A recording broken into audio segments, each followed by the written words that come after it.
Magandang araw pong muli sa inyong lahat. Nagbabalik ang inyong lingkod. Tayo po ay mag-devotion. Talakayin po natin yung nasa Ecclesiastes na kung saan ito po ay advice ni Haring Solomon para sa mga kabataan. Okay? Advice po ni Haring Solomon sa mga kabataan. At siguro pamagatan natin itong Remember God in the days of your youth. Alalahanin natin ang Diyos at isama natin ang Diyos sa buhay natin habang tayo'y mga kabataan pa.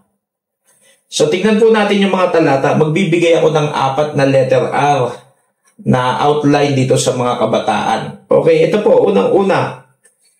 Sabi ni Haring Solomon, rejoice in your youth.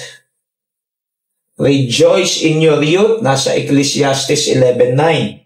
Sabi ng Ecclesiastes 11:9 ay ganito, ikaw ay magalak o binata sa iyong kabataan at pasayahin ka ng iyong puso sa mga kaarawan ng iyong kabataan.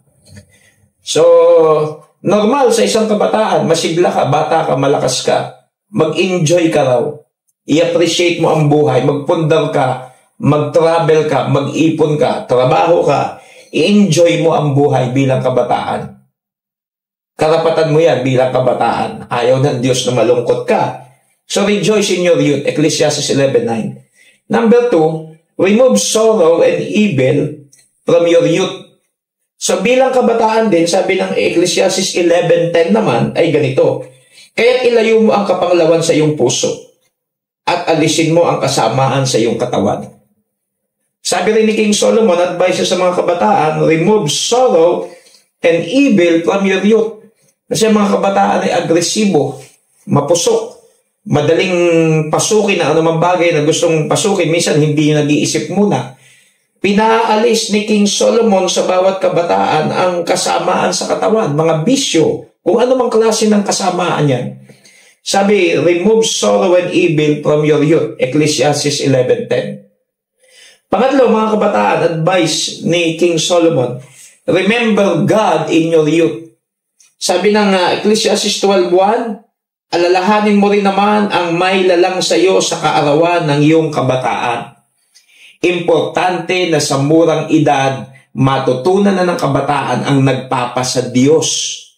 Napakahalaga po nun kasi yung Diyos na yon na iyong ipapartner sa buhay mo, siya ang magbibigay gabay at tamang direksyon at susi ng tagumpay at maging pundasyon ng buhay mo para mas maganda ang kinabukasan mo. So sabi, alalahanin mo rin naman ang may lalang sa iyo sa mga kaarawan ng iyong kabataan. Nakalagay po sa Ecclesiastes 12:1. So, rejoice in your youth, remove sorrow and evil from your youth, remember God in your youth, and last, reflect upon what is coming. 4 na letter R. Magkaroon tayo ng reflection doon sa hinaharap. Nandun din sa 12:1 ng Ecclesiastes.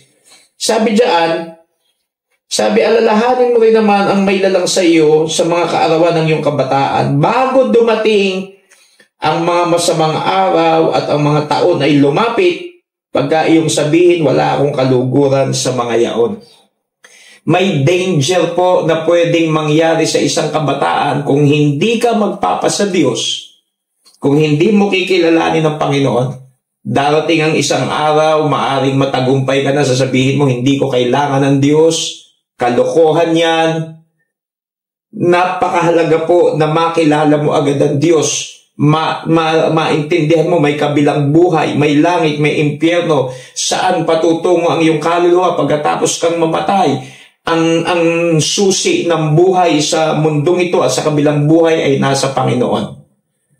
Kaya meron pong reflection upon what is coming. Maintindihan natin yan na kung ikaw ay maging ganap ng adult, may sarili ka ng disposisyon at hindi mo na isama ang Panginoon at tinuring mong ang Diyos na yan ay walang kwenta, yung Diyos na yan ay hindi naman kailangan sa buhay mo, nakakalungkot sa mga kabataan pag yan ang nangyari. Sa halip, ang focus mo'y barkada lang, focus mo'y bisyo lang, at sasabihin mo sa sarili mo, lahat ng meron ka ay galing lamang sa iyong sarili. Nakakatakot po na makalimot sa Diyos at hindi mo maisama ang Panginoon sa buhay mo. Sapagkat sabi ng Psalms 24:1, lahat ng bagay na anuman meron dito sa lupa ay galing sa Panginoon. Check po natin itong last verse na to. Sabi ng Psalms 24:1, ang lupa ay sa Panginoon at ang buong narito ang sanlibutan at silang nagsisitahan dito. So hindi tayo pwedeng magmalaki, hindi natin pwedeng talikuran ng Panginoon, at hindi pwedeng hindi natin siya isama sa lahat ng ating mga gustong gawin sa buhay. Reflect upon what is coming. So ito lang po ang katagaan ng aking conclusion. Let us continue to focus on the one who made us. Let us continue to focus on the one who made us. Yun ay walang iba kundi ang Diyos. So ito po ang inyong lingkod, ang Peking Kano.